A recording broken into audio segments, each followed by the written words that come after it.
শুক্রবার ওসমান হাদি ঢাকায় গুলিবিদ্ধ হওয়ার ঘটনার প্রতিবাদে হাদির নিজ জেলা ঝালকাঠিতে বিক্ষোভ ও সমাবেশ করেছে জেলা বিএনপি। সকালে বিক্ষোভ মিছিল শেষে প্রেসক্লাব চত্বরে সংক্ষিপ্ত সমাবেশ করে দলটির নেতাকর্মীরা। ঝালকাঠি শহরের আমতলা সড়কে জেলা বিএনপির কার্যালয়ের সামনে থেকে বিক্ষোভ মিছিলটি শুরু হয়। মিছিলটি শহরের গুরুত্বপূর্ণ সড়ক প্রদক্ষিণ শেষে ঝালকাঠি প্রেসক্লাব চত্বরে এসে সংক্ষিপ্ত সমাবেশে মিলিত হয়। বক্তারা অভিযোগ করে বলেন, ওসমান হাদির ওপর হামলার ঘটনাটি জাতীয় সংসদ নির্বাচন বানচালের অপচেষ্টার অংশ। দ্রুত দোষীদের শনাক্ত করে গ্রেপ্তার ও আইনের আওতায় আনার দাবি জানান তারা। নির্ধারিত সময়ের মধ্যে হামলাকারীদের গ্রেপ্তার করা না হলে কঠোর কর্মসূচির হুঁশিয়ারি দেন বক্তারা।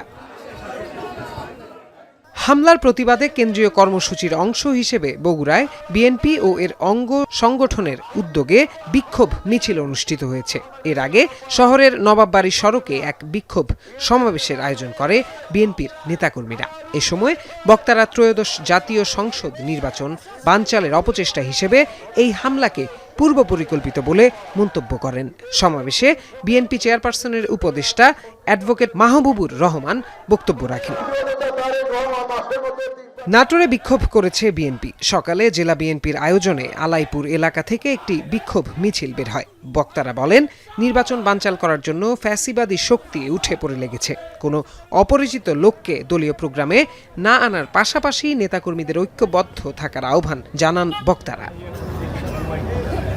দুপুরে সুনামগঞ্জ জেলা বিএনপির উদ্যোগে পৌর শহরের পুরাতন বাস স্টেশন এলাকায় বিএনপির কার্যালয়ের সামনে থেকে বিক্ষোভ মিছিল বের হয়। মিছিলটি শহরের গুরুত্বপূর্ণ সড়ক প্রদক্ষিণ করে। মিছিল শেষে বক্তারা হাদির ওপর নৃশংস হামলার তীব্র নিন্দা ও প্রতিবাদ জানান।